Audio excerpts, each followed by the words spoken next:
Written off as second best, I watched my father fund my sister and ignore me, until adulthood revealed who could stand alone, who collapsed without handouts, and why the overlooked child truly made it. My name's Peter. I grew up with one younger sister, Sophie, and our parents split up when I was still pretty young. My mom and dad didn't get along at all, but they managed a custody arrangement where we mostly lived with my mom and spent weekends with my dad, Richard. On paper, it doesn't sound too bad, but if you grew up in a split family, you probably know how ugly the favoritism thing can get. And in our case, it wasn't even subtle. Richard had a favorite, and it wasn't me. He adored Sophie like she was some kind of little princess. Whatever she wanted, he'd bend over backwards for her. I, on the other hand, was more like an afterthought. If I got something, it was usually because Sophie already got double. You'd think parents try to hide that stuff. It was like he enjoyed reminding me I wasn't the priority. One of the earliest times I realized it clearly was during a Halloween when I was maybe 10 or 11. Mom didn't have much money, so she told us she could only afford one new costume that year. Richard heard about it and told Sophie, "Don't worry, I'll get you one." He didn't say a word to me. That year, Sophie wanted to go as some kind of vampire queen or whatever, so Richard took her shopping and dropped a bunch of money on her costume. It had the full dress, fake fangs, glittery accessories, even special makeup. She looked like she walked out of a movie set. Meanwhile, I was told to be resourceful and reuse an old skeleton outfit I'd worn 2 years earlier, one that didn't even fit right anymore. It had a rip on the sleeve. The paint was faded, and I felt ridiculous in it. The night of the school Halloween dance rolled around, and Sophie was glowing. Richard kept taking pictures of her in the living room, telling her how beautiful and elegant she looked. He didn't even take one picture of me, not one. I remember standing there tugging at my too short costume pants while Sophie twirled around like she was royalty. At the dance itself, it only got worse. Everyone crowded around Sophie, complimenting her costume, and she loved every second of it. I was hanging in the back, trying not to feel embarrassed, but kids noticed. One group of boys asked me why I couldn't afford something better. Sophie heard it and laughed along with them, my own sister. That's when it really hit me. Richard wasn't just spoiling Sophie. He was teaching her that it was fine to laugh at me too. When we got back to Richard's that night, I thought maybe he'd at least ask if I had fun. Nope. He only wanted to hear about Sophie's evening, her friends, her compliments. I sat on the couch listening to them recap every detail of her perfect night, like I hadn't even been there. I remember going to bed with this heavy feeling in my chest, realizing that to my dad, I was basically invisible. The Halloween costume incident wasn't a one-off. It set the tone for everything that followed. Sophie got new cleats, uniforms, and school supplies every year. I was told to reuse old gear, even binders with her doodles still on them. When I pushed back, Dad brushed me off. "You're the older one. You don't need as much. Stop being selfish. Let Sophie enjoy things." The favoritism was so obvious, even neighbors commented. But Dad laughed it off. Girls need more attention. Boys don't care. I cared. I just didn't have a choice. It wasn't like my mom didn't try. She always did her best to keep things balanced. But since Richard made more money, he had the power, and Sophie knew it. She learned fast that if she wanted something, she could just whine to Dad and he'd deliver. That made her entitled and smug. Even at that age, after that Halloween, things didn't really improve. If anything, they got more complicated when the custody arrangement changed. Originally, me and Sophie would go to Richard's every second weekend, Friday to Sunday, then back to Mom's place. But sometime around middle school, Richard pushed for more time with his kids. Mom didn't really want to agree, but courts tend to side with the parent who makes more money and looks more stable. The new schedule meant we stayed with him every other weekend, plus Sunday night through Tuesday morning. It sounds small, but it completely changed our routine. Instead of Mom driving us to school Monday mornings, we had to wake up earlier at Richard's, catch the train, and go our separate ways because me and Sophie went to different schools. Mine was stricter, and my teachers didn't have much patience. Sophie's school was more laid back, but that didn't matter to Richard. He made me responsible for her anyway. The first time it happened, Sophie fell asleep on the train. I was nervous because my stop came before hers. I tried shaking her awake, but she just mumbled something and rolled over against the window. I didn't want to be late, so I got off at my stop. Big mistake. Richard called me later that night screaming that I'd abandoned my sister. Sophie had missed her stop and had to backtrack, which made her late. He told me, "You're the older brother. It's your job to make sure she gets there." From then on, it became a routine. Every Monday and Tuesday morning, I had to make sure Sophie woke up at her stop. If I got off without waking her, Richard would lose it. And of course, sometimes she refused to wake up even when I tried. Either way, I was the one who got yelled at. His solution was basically, if you're late, too bad. Just stay with her until her stop. But that meant I was late to my school, and my teachers didn't let it slide. My teachers weren't cruel people, but they were strict. Being late twice a month added up. I got detentions, lost privileges, and was constantly under watch. I tried explaining it to them that I had to look after my sister or Richard would go ballistic, but they just told me, family problems aren't excuses. You're responsible for yourself. So no matter which way I turned, I was screwed. To make it worse, Richard added another demand. I had to carry both mine and Sophie's bags on the last day of our stay with him. One morning, after we got off the train, Sophie snatched my bag before heading toward her school. At the entrance in front of her friends, she unzipped it and pulled out my stuff, laughing at me while they joined in. One morning, I flat out refused to carry her bag. Sophie smirked and dropped it at my feet like it was a test. I left it there. When Richard found out later, he tore into me. I still remember him yelling in my face, "Do you want your sister to fail school because of your stubbornness? Her education matters more right now. You'll be fine, but she needs the extra help." That line stuck with me. Her education matters more. Around this time, Mom started noticing the toll it was taking. She saw me coming home stressed, sometimes with detention slips. One night, after Richard dropped us off, she pulled me aside and asked what was going on. I broke down and told her everything, the train, the bags, the yelling. She was furious. The next week, she confronted Richard during drop-off. I wasn't supposed to hear, but I was standing near the doorway and caught a lot of it. Stop putting all this on Peter. He's a kid, not your assistant. Sophie can carry her own things and wake herself up, Richard. You don't get it. Sophie has potential. She just needs guidance. Mom, and Peter doesn't? You're sabotaging him. He's getting in trouble at school because of you. Richard, if Peter can't handle being a big brother, that's on him. Maybe if he wasn't so selfish, Sophie would thrive even more. That was the first real time I'd seen Mom stand up to him directly. Usually she tried to keep things calm, but that night she didn't hold back. They argued for nearly 20 minutes, voices rising, until Sophie interrupted with her usual whiny tone. "Why are you always fighting about me? Can we just go home?" "Of course." Richard immediately softened for her, saying, "It's not your fault, sweetheart. Some people just don't understand how special you are." He looked right at me when he said it. Mom drove us home after that, still fuming. She told me, "You're not crazy. He's wrong for putting that on you. I'll do what I can." But deep down, I knew her hands were tied. She didn't control Richard. And the custody agreement was already in place. Every second Monday and Tuesday, I felt like I was walking into a trap. Either I got in trouble at school, or I got screamed at by Richard, or Sophie found some new way to humiliate me. It was like a cycle I couldn't escape. Looking back, those years were exhausting. Not because of one huge dramatic event, but because of all the little humiliations piled on top of each other. Each train ride, each bag, each insult chipped away a little bit. And every time I thought maybe Richard would see how unfair it was, he doubled down on making sure I knew where I stood. Second place every single time. By the time I hit high school, the favoritism was basically part of daily life. I stopped expecting fairness from Richard, but that didn't mean it stopped hurting. If anything, it got worse, because now Sophie had figured out how to play it to her advantage. She wasn't just the favorite anymore. She used it like a weapon against me. Freshman year, I decided I wanted to do something outside of just school work. I wasn't a naturally outgoing kid, but I liked sports. Basketball seemed like a good fit since I was tall and could hold my own.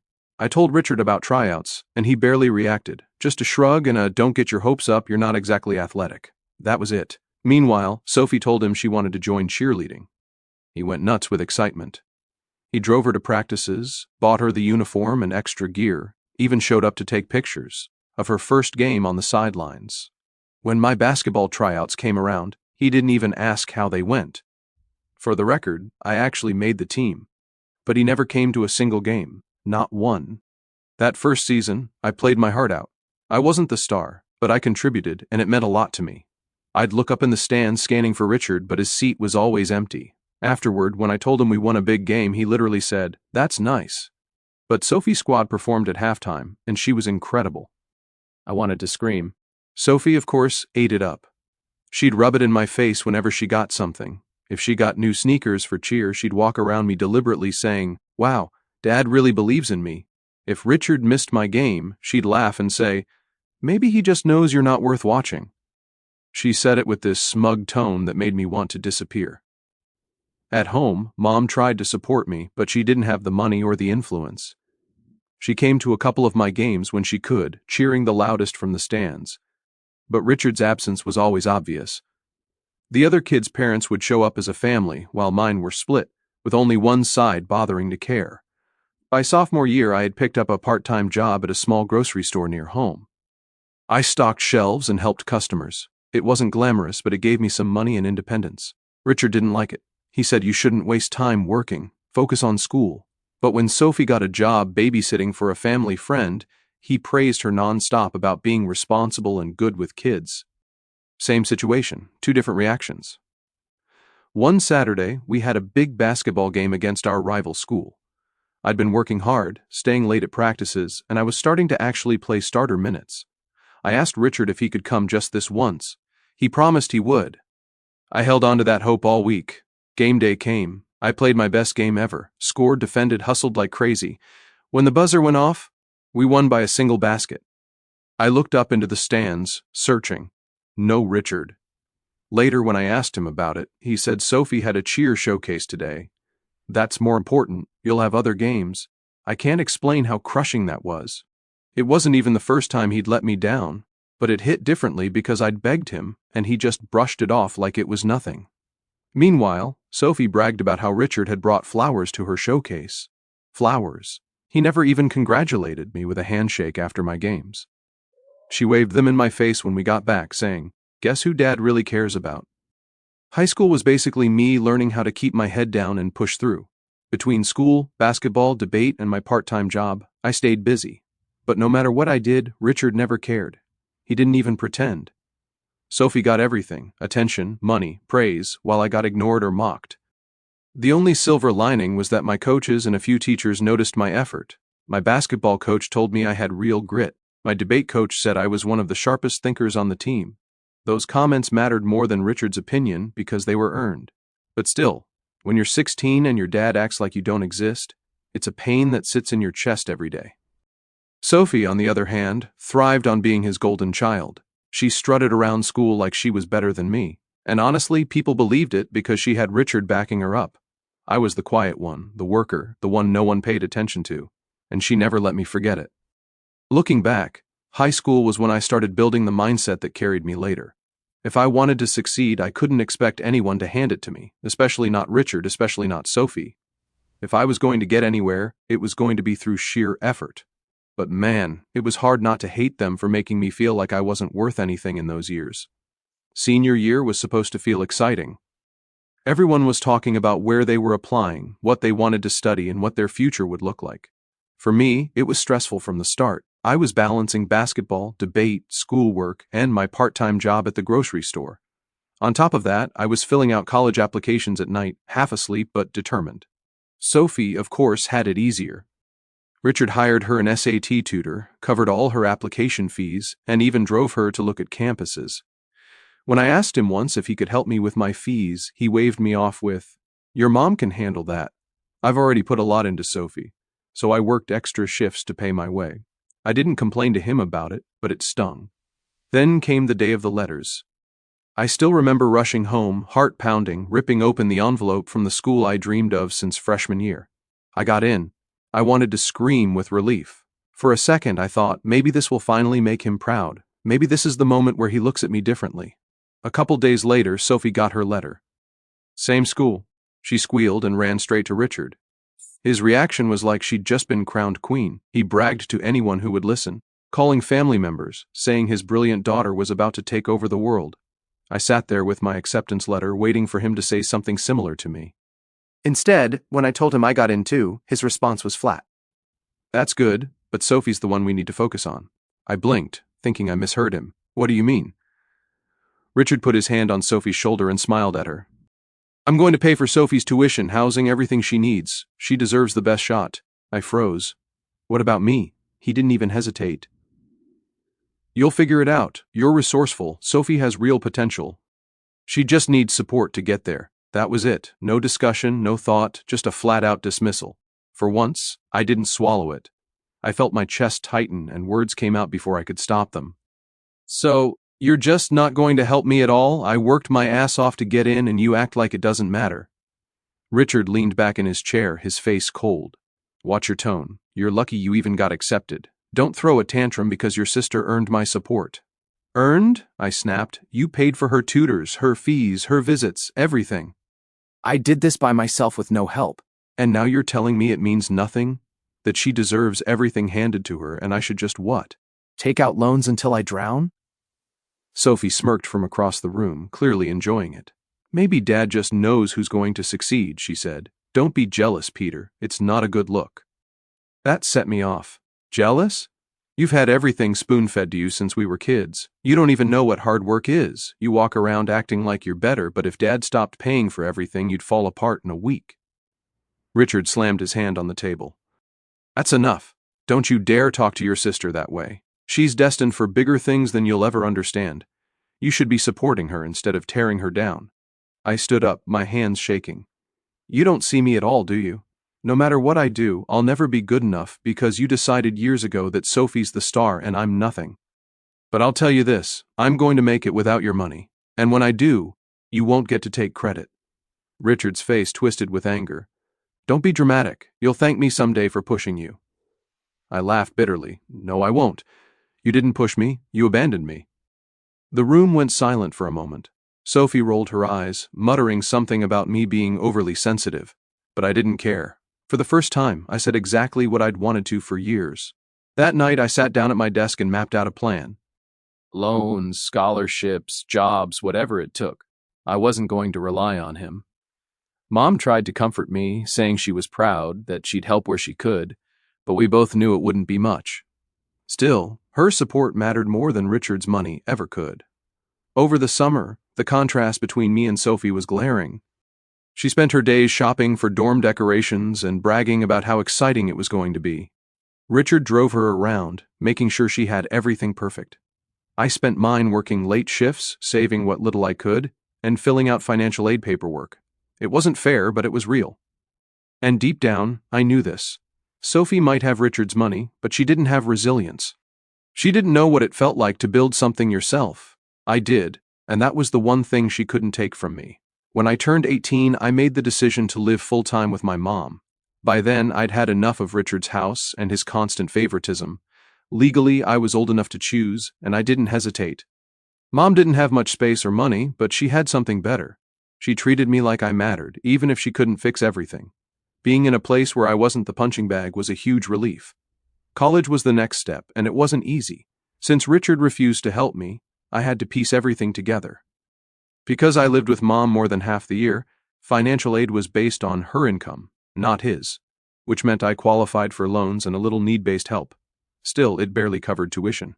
So, I picked up a work-study program and kept my grocery store job on weekends. Sophie, meanwhile, moved into her dorm like royalty.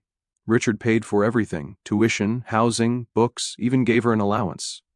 She spent her first month of college posting pictures of her decorated dorm room, new clothes, and parties. I didn't even have enough money for a proper desk in my mom's apartment. My study space was basically a corner of the kitchen table. I tried not to compare myself, but it was impossible. Every time I saw Sophie brag online, it reminded me how unfair things were. Still, I kept my head down. If I wanted a future, I had to earn it myself. The grind hit me fast. My weekdays were a blur. Classes in the morning, library shifts in the afternoon, homework at night. Weekends I stocked shelves at the grocery store, coming home with sore feet and just enough energy to collapse on my bed. Sometimes I'd wake up at 2 a.m., still in my work clothes, books scattered on the floor. I wasn't living the college experience people always talk about. No parties, no trips, no carefree nights. My friends would invite me to hang out, but I usually had to decline because of work. A few stopped inviting me altogether after a while. It hurt, but I told myself I was building something bigger than just memories. There were times I thought I wouldn't make it. One semester, I was behind on 2 major essays, and had 3 back-to-back shifts at the store. I remember sitting on the bus home at midnight, my head pounding, wondering if this was all worth it. Then I'd think back to Richard telling me Sophie had potential and I didn't. That anger gave me fuel.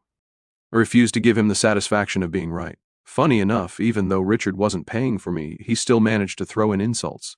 Every time Sophie went home for a break, she'd come back bragging about how Richard asked about her classes, her professors, her grades. She'd rub it in saying, "Dad says you're probably going to drop out." She never missed a chance to twist the knife. The irony was that Sophie, with all her money and support, wasn't exactly thriving. She skipped classes, partied too much, and called Richard whenever she needed help with an assignment. He always bailed her out, even paying for a private tutor when she failed one of her midterms. Meanwhile, I kept grinding. My professors noticed. One of them, a history professor, pulled me aside after class and told me he admired how hard I worked, despite juggling so much. That small acknowledgement meant more to me than anything Richard had ever said. By my second year, I managed to earn a small merit scholarship based on grades. It didn't cover everything, but it reduced the loan burden a little. That felt like proof that my effort wasn't wasted. Living with Mom was also better for my sanity. She couldn't do much financially, but she always encouraged me. She'd leave little notes on the kitchen table wishing me good luck on exams or heat up leftovers if I came home late from work. It sounds small, but when you've lived years in a house where every word was criticism, those gestures made a difference. Of course, Sophie couldn't resist taking shots at me whenever we crossed paths. One Thanksgiving, we were all at Mom's place. Sophie showed up flaunting her new phone that Richard had bought her. At dinner, she leaned across the table and said, "So, Peter, how many hours do you work a week now? Don't you ever get tired of playing the struggling student role?" I looked her dead in the eye and said, "At least I'm learning how to stand on my own 2 feet." The table went quiet for a second. Sophie rolled her eyes, but Mom gave me a small smile. Richard wasn't there, of course. He rarely bothered with family holidays unless Sophie begged him. That night, lying in bed, I thought about how different our lives were. Sophie had every advantage, but no drive. I had every obstacle, but I was building resilience whether I liked it or not. By junior year, I'd gotten into a rhythm. I still worked 2 jobs, but I was more efficient with my time. My grades stayed solid, and I even started helping a couple younger students with tutoring, earning a bit on the side. I wasn't perfect. I had nights where I broke down, nights where I thought about quitting, but every semester I finished made me stronger, and every semester Sophie coasted made her weaker. By the time I was finishing up college, the cracks were starting to show in Richard's perfect little world. For years, he had poured everything into Sophie, acting like she was his masterpiece. But the thing about constantly bailing someone out is that eventually they expect it everywhere. Sophie wasn't prepared for life beyond Richard's wallet, and the signs started becoming obvious. The first time I noticed was when Sophie failed another midterm. Richard hired her yet another tutor. But instead of working harder, she blew it off. She'd rather be at parties or posting pictures online. Her grades slipped, and she switched majors twice. This time she told everyone it was because she had too many interests. But the truth was she just couldn't stick with anything. Richard, of course, kept covering for her. He called the school, made excuses, sent money for whatever she needed. But even he couldn't hide his frustration forever. One night when Sophie was home for break, I overheard him scolding her in the kitchen. "You can't keep wasting opportunities, Sophie. Do you know how much I'm paying for this education?" Sophie, in her usual smug way, shot back, "Well, maybe if you supported me instead of criticizing, I'd do better. It's your job to make sure I succeed." That was the first time I saw him speechless. He'd raised her to believe she was owed everything, and now she was turning that attitude on him. Meanwhile, I was grinding through my final semester. My loans were heavy, my schedule insane, but I was making progress. I had a professor who recommended me for an internship, and that led to a small but solid job offer after graduation. It wasn't glamorous, but it was something I earned on my own. Richard didn't congratulate me when Mom mentioned it at a family gathering. He brushed it off and changed the subject back to Sophie's potential. But deep down, I think he knew the difference between us was becoming clear. Sophie's problems didn't stop with school. She had a couple of messy relationships that ended badly, mostly because she expected her boyfriends to treat her the way Richard did, constantly catering to her. When they didn't, she accused them of not appreciating her. It got to the point where even her friends started drifting away because she was exhausting to be around. Richard, though, still clung to the image of Sophie as his golden child. He'd complained to Mom that I was distant and cold. But what did he expect? I wasn't going to keep chasing after his approval when he'd made it clear for years I wasn't worth it. I kept my distance, and honestly, it was the best decision I ever made. Then, Richard began to age. He'd always been the type to act untouchable, strong, in control, like he had everything figured out. Time doesn't care about ego. He had health scares, doctor visits, and suddenly the man who thought he ruled over everyone wasn't as invincible as he liked to pretend. Naturally, he turned to Sophie for comfort. He expected her to step up, maybe show the loyalty he thought he'd earned after spoiling her for 2 decades. But Sophie wasn't interested. She didn't want to deal with hospitals or stress, or even just being there for him. She still wanted to party, travel, and post about her amazing life. I'll never forget one phone call where Richard admitted to me, almost in a whisper, "I don't think Sophie appreciates what I've done for her." I bit my tongue so hard it hurt because all I wanted to say was, "Now you know how it feels." Instead, I just said, "You raised her that way." He didn't respond. As for me, things were slowly improving. I moved into a small apartment near my new job, still tight on money but independent. Every bill I paid, every late-night project I finished, it reminded me that I was building something on my own terms. I wasn't waiting for anyone to hand me anything. At work, my boss called me reliable. My professors stayed in touch and recommended me for opportunities. I had built a reputation for being dependable, hard-working, things Sophie never bothered with. Over time, even extended family started to see it. At one holiday dinner, an aunt asked Richard if Sophie had plans after graduation. He muttered something vague, clearly embarrassed that she was still figuring it out. Then she turned to me and asked about my job. And when I explained, she said, "Wow, Peter, you've really built something for yourself." Richard looked uncomfortable. By now, Richard and Sophie's little bubble was cracking. Sophie wasn't the golden success story he had bragged about for years. She was floundering, lost, and entitled. Richard was facing the uncomfortable truth that his favorite wasn't paying off, while the son he ignored had quietly pulled himself ahead. By the time a few more years had passed, the gap between me and Sophie was impossible to ignore. I wasn't living some glamorous life, but I had stability. I had a decent job, a small apartment I could actually afford, and people at work respected me. I wasn't chasing anyone's approval anymore, especially not Richard's. Sophie, on the other hand, was stuck. She graduated late after switching majors twice, and even then she struggled to keep a job. She'd quit when things got tough, blaming bosses or co-workers for not appreciating her. She was in and out of bad relationships, always looking for someone to take care of her the way Richard used to. The truth was, she didn't know how to stand on her own. Richard was aging fast. The health issues that had started creeping in back when I was in college weren't going away. He called me a few times asking if I'd come visit, but the conversations always felt forced. He'd start with small talk and then try to slip in comments about Sophie.